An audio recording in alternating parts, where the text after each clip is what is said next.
ada riwayat dibaca setelah apa? Sholat. Jadi makanya kita al-jam'u baina riwayaten, habis sholat ya baca itu, mau tidur ya baca itu. Nah, sebetulnya habis sholat sama mau tidur tuh ngeri mau tidur, karena ini kan pemanasan mati, pelatihan mati, karena satu kondisi yang Anda sudah tidak bisa ikhtiar. Tapi kayak apa Rasulullah? Justru kita kondisi yang nggak bisa ikhtiar itu pesannya Nabi apa? Kamu baca ini, in mutta kata Nabi, ada yang baca in mitta. Kalau mau berpikir potensi paling ngeri, bahaya paling ngeri adalah orang mau tidur, karena di situ kita tidak bisa apa-apa. Cara musuhmu mangkel mbek kowe ya karek nyembelih. Cara bojomu mangkel mbek kowe ya karek ngobong kok ini TV niku. Anda usah merasa tidak akan mengalami itu, ya insya Allah enggak itu. Tapi dengan melihat di TV semua potensi itu ada. Untuk kowe turu ning kendaraan tangi-tangis ning akhirat. Takoi Gusti kalau mau akhirat mau kecelakaan.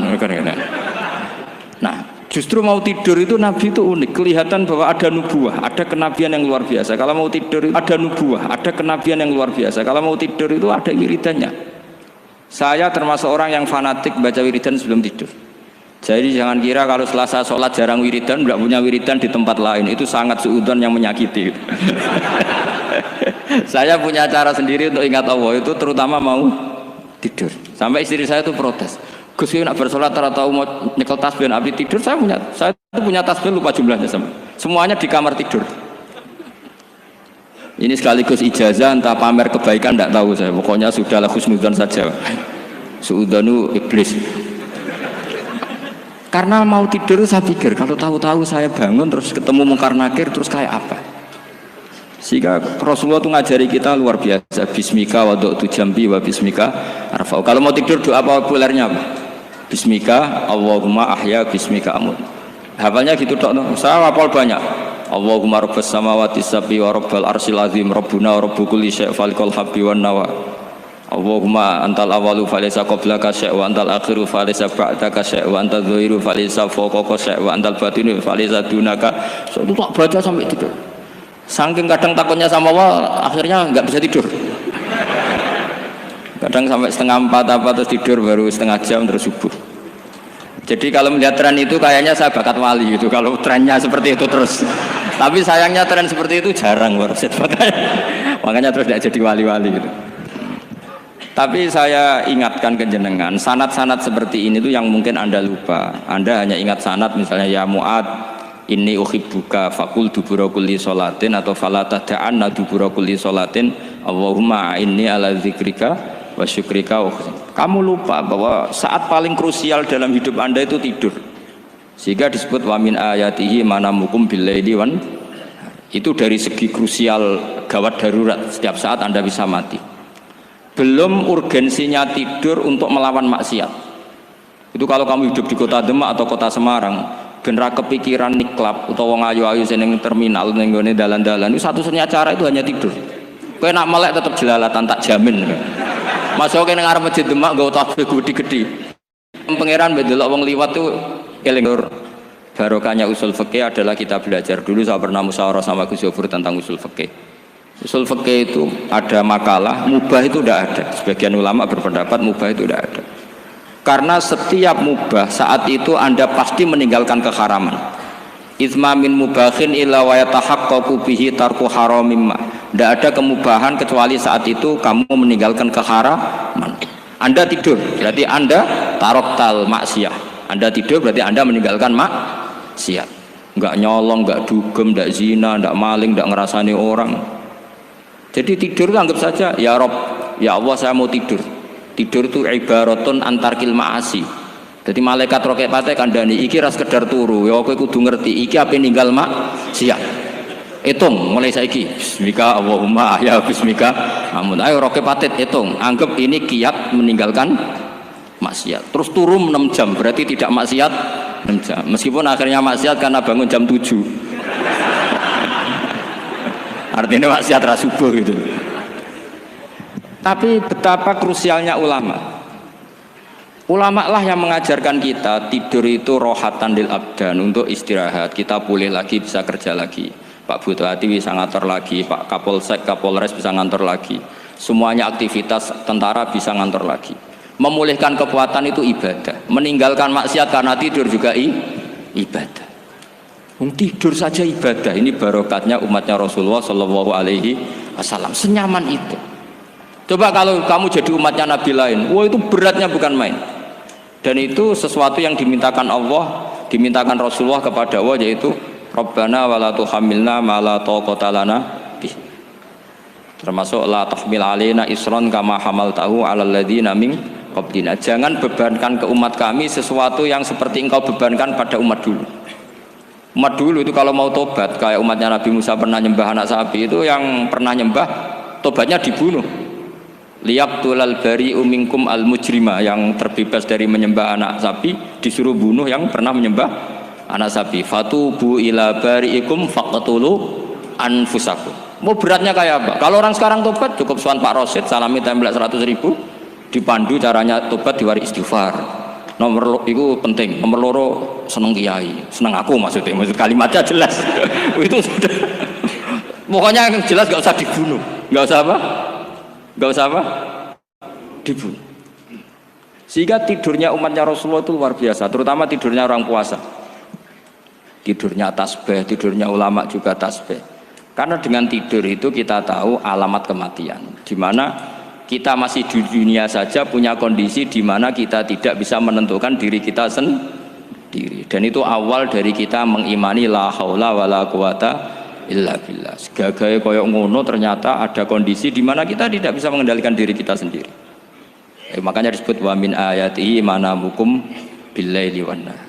Yang bisa menganalisis itu siapa? Ya ulama. Ulama kok tahu karena punya sanad musalsal ila Rasulillah sallallahu alaihi wasallam.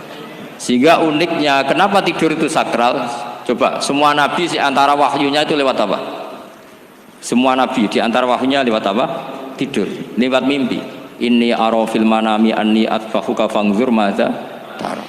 Maka mimpi ini harus dikelola secara baik, yaitu kalau kamu mau tidur, wudu dulu, terus baca tasbih, terus tinggalkan semua dunia, anggap saja ini pemanasan kematian. Itu insya Allah mimpinya sip pokoknya. Paling dikejar-kejar dajjal, dajjalnya kecemplung kali, insya Allah. Tapi kalau kamu tidur gak wudu, raiso turu terus raiso turu mangan sik bu, raiso turu terus raiso turu mangan sik ben wareg ben iso turu. Insya Allah dikejar dajjal kecekel. Akhirnya ngelindur gak karu-karuan karena tadi.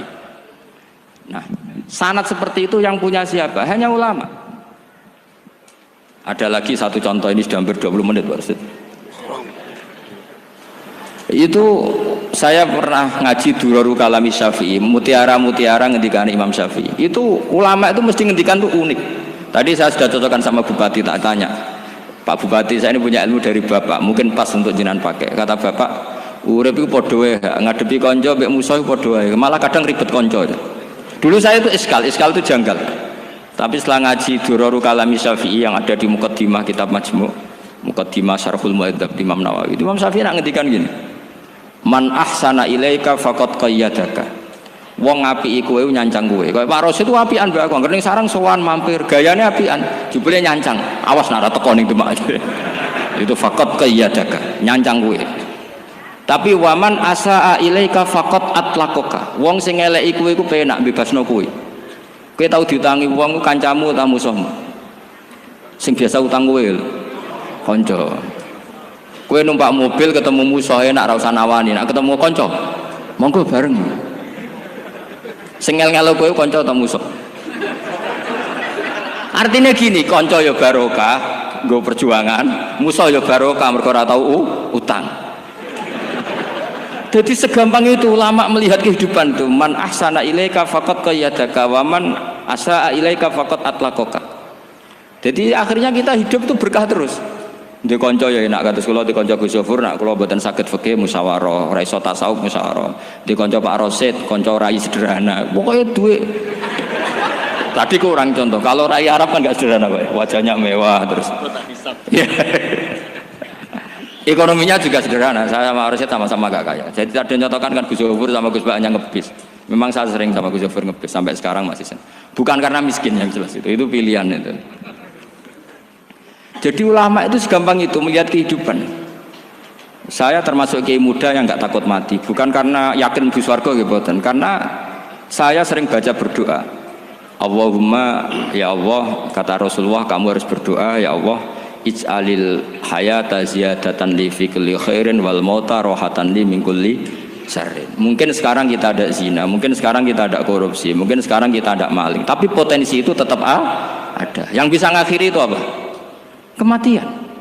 Maka anggap saja kematian itu rohatan li min kulli syarrin, semua mengakhiri semua keburukan. Kayak apa Rasulullah memandang kehidupan? Kalau kamu masih hidup, anggap saja ziyadatan li fi kulli khairin. Saya gara-gara hidup saudaranya kersane Pak Rosid ngaji di sini. Ikhlas Pak Rosid itu sangat ikhlas. Saudaranya senior kula dipaksa nggih gelem, diintimidasi nggih gelem. Wah itu barokah. Nanti setelah saya mau mati, karena saya juga akan ridho-ridho saja. Ya Allah, ini akhir dari segala potensi keburukan saya. Sehingga kiai-kiai NU, kiai-kiai alim itu ada bajingan, tukang ngemel wong kok mati. Saya iki Pak niki saya. Tanggane ra ono sing gelem muni saya. Kiai ini maksud, ayo Pak muni saya Pak.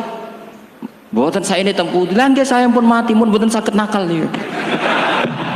Lha jenenge rohatan li min kulli syarrin. Kalau mayit ya rohatan lahu min kulli syarrin. Kayak apa sanad kita ke Rasulullah, kabeh itu dimana jadi ibadah. Al hayat ziyadah fi kulli khairin, al maut rohatan min kulli syarrin. Kenal Pak Rosid ya ibadah, apalagi kenal Gus Zofur ibadah, kenal Bupati ibadah, konco perjuangan. Kok kenal preman ya ibadah, konco latihan dakwah, anggapnya latihan ngelola rehab. Kenal polisi ibadah, jaga stabilitas nasional. Kenal ABRI ibadah, jaga NKRI. Kenal orang nakal ibadah, dianggap pembina. Semua itu ibadah. Kayak apa ajaran agama ini? Semuanya baik-baik saja, tergantung niat. Tapi sanad ini siapa yang punya? Hanya ulama. Nah ulama itu siapa? Ya orang yang kamu ketemu. Dalam konteks ini Mbah Mun ngajari kita macam-macam. Mbah Mun ketemu orang siapa saja hormat. Saya kemarin bikin makalah untuk beliau, termasuk saya cerita dari riwayat Rasul akli ba'dal iman billah at-tawaddud ilan nas wastina'ul ma'ruf ila kulli barrin wa fajirin. Inti iman setelah akal menentukan kita iman kepada Allah, akal setelah mengantarkan logika iman kepada Allah, akal itu kita gunakan at-tawaddud ilan nas supaya kita bersikap simpatik dan melakukan kebaikan kepada siapa saja. Karena barokahnya kita simpatik, nak ngandani wong nggih gampang. Misalnya kita di kiai alimo sundulang gitu sampean mbek tonggo modit, ketemu wong perengut, sing ape ngandel iku sapa? Sementara sing preman, ayo ngopi nggonku sik tenang ae. Sing kiai ini orang begawean gak ana kopi kowe. Akhirnya sing preman sakhok di pengaruh, sing kiai ini bakhil gak duwe pengaruh. Itu tidak boleh kejadian seperti itu. Makanya ada riwayat wastinaul ma'ruf ila kulli barrin wa fajirin. Jadi kula suwun sanad-sanad seperti itu tidak boleh hilang. Saya itu kitabnya Mbah Mun Al-Ulama Al-Mujaddidun setengah hafal, sampai sekarang masih tak baca. Kalau mau tidur tak baca, bahkan di tas saya itu ada terus. Ya karena kalau saya di Jogja kangen Mbah Mun baca itu, ketika beliau masih sugeng, apalagi sekarang. Karena jangan sampai saya ini punya fatwa yang mukhalif terhadap fatwanya Mbah Mun. Ini terutama warning sama santri sarang, nggak boleh. Terakhir itu Mbah Mun punya kecenderungan, punya pikiran kayak Yusuf Qaradawi. Ya potensi wajibnya zakat khodrowat fawakih. Ngendikan gini, sama sih ingat ketika ngaji sama Gus Zofur Pak Rosid kalau bangun guyon wong desa iku wis melarat gegere nganti koyo akeh wae. Mbah Mun nyontokno gegere macul nganti koyo akeh gara-gara sing ditandur pari wajib zakat. Wong Sulawesi nandure kakao cengkeh, zaman iku cengkeh joyo. Berhubung ora akut gak wajib zakat. Padahal kaya raya. Jadi fenomena itu sering diutarakan beliau.